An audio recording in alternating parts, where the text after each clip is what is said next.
Stage 1. The amateur. It's 3 a.m. on a Tuesday. You're not a scientist. You're not an astronomer. You do Tier 1 IT for a company that sells cardboard boxes. And you're awake because you're always awake. At night, you run a script you wrote yourself. A few hundred lines scraping radio data off a dead satellite. It pulls in noise, static, the hum of dead stars. It has done that every night for 2 years. Tonight, there's a spike. You assume it's interference. A loose cable, a bad parser, a satellite glitch.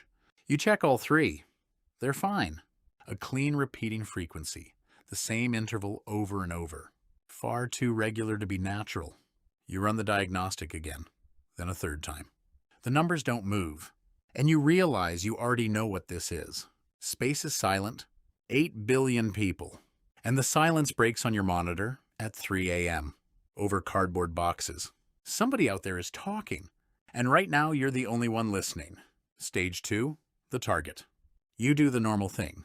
You post the frequency to a small forum. Encrypted, maybe 400 users, mostly hobbyists. You expect a few replies by morning, you go to bed. 12 hours later, the post has 2 million views. Your inbox has collapsed under thousands of messages. Then your internet dies. The router blinks red. Your phone shows no signal. You look out the window. A black SUV parked across the street, engine running. Nobody getting out. You hear boots on the porch. More than 2 people. They don't knock. The door comes off its hinges. Men in plain tactical gear. Inside before you're off the couch. No badges, no warrant. Nobody says a word. A hood goes over your head. Canvas and someone else's sweat. In a vehicle within 90 seconds. Lying on that floor, you finally understand. They're not trying to contain the signal. The signal is already out. They're trying to contain you. Stage 3. The asset. The hood comes off in a white room. 3 miles under the Nevada desert. You sit at a steel table in a stained gray hoodie.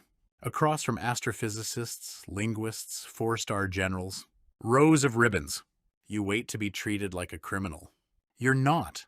They're frightened. They're worse at hiding it than you'd expect. The signal is encrypted. Your scraper was the first thing on Earth to flag the pattern. So they need you. A general slides a stack of printouts across the table. It isn't a star map. It isn't prime numbers saying hello.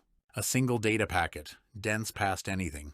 More information than the entire public internet, in one transmission. You wait for someone to explain what it means. Nobody can, that's the point. It isn't a message. It's a manual, step by step, for something. And we can't read it yet. Stage 4, the translator. You stop seeing daylight. A cot shoved under a desk. Protein bars from a machine that hums all night. Weeks go like this. The work is not dramatic, pattern-matching dead ends, staring until your eyes water. 90% failure and bad coffee. Then 4 a.m. on a Thursday. The last layer of the cipher comes apart. The room goes quiet. People stop breathing. It isn't a greeting. It isn't a blueprint. It isn't a cure, it's a countdown. You run it again, a third time. The number doesn't move. Measured in radioactive decay, locked to Earth's rotation. It reaches 0 in 4 days. You've been awake for most of a month. And the math gives you 4 days. The general takes off his glasses and looks at the floor. Nobody asks what we do now, because the honest answer is nothing. Stage 5, the Spectator. Someone leaks it. A technician, scared, does what you did at the start. You watch the world receive it on a TV in the cafeteria. It doesn't take days. It takes hours. Grocery stores stripped and burning by noon. Highways locked solid. Millions of cars, nowhere left to go. People fight over water and fuel and nothing. The markets simply stop. Money means nothing when there's a clock on the sky. You watch it all in high definition. Behind 3 feet of reinforced concrete. A cup of coffee going cold in your hand. The best seat in the world for the end of the world. It confirms the one thing about people you never wanted confirmed. The ships haven't fired a shot. Haven't landed. Haven't done anything. We did all of this to ourselves on the strength of a rumor. They never needed to invade. They only needed us to know they were coming. Stage 6, the witness. The countdown reaches 0. Seismographs claw at the paper. The floor heaves hard enough to put you on the ground. The lights stutter. The room turns red. You get into the emergency elevator and override the locks. You ride 3 miles up to the surface. The doors open onto the desert.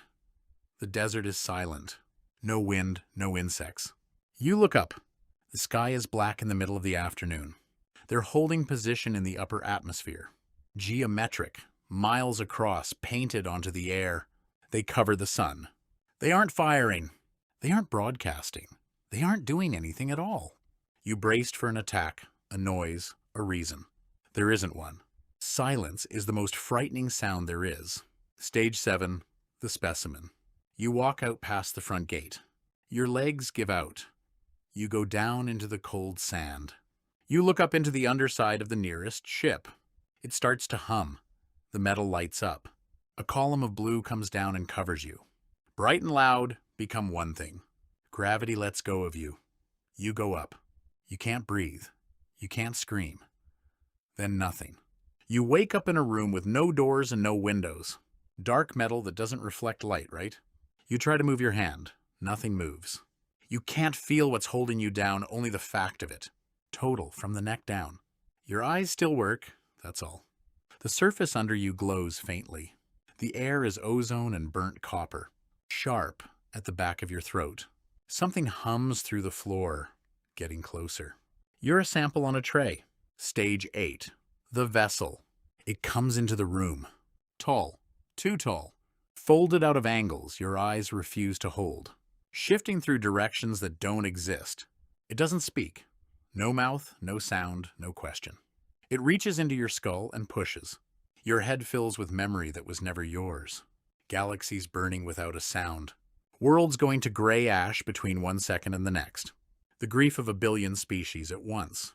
Routed through a nervous system built for one small life. There's no word for the pain. Because the pain isn't yours either. It feels like the bone of your skull opened from the inside. You beg it to stop inside a body that won't move. It does not stop. And you understand this isn't cruelty. It's a transfer.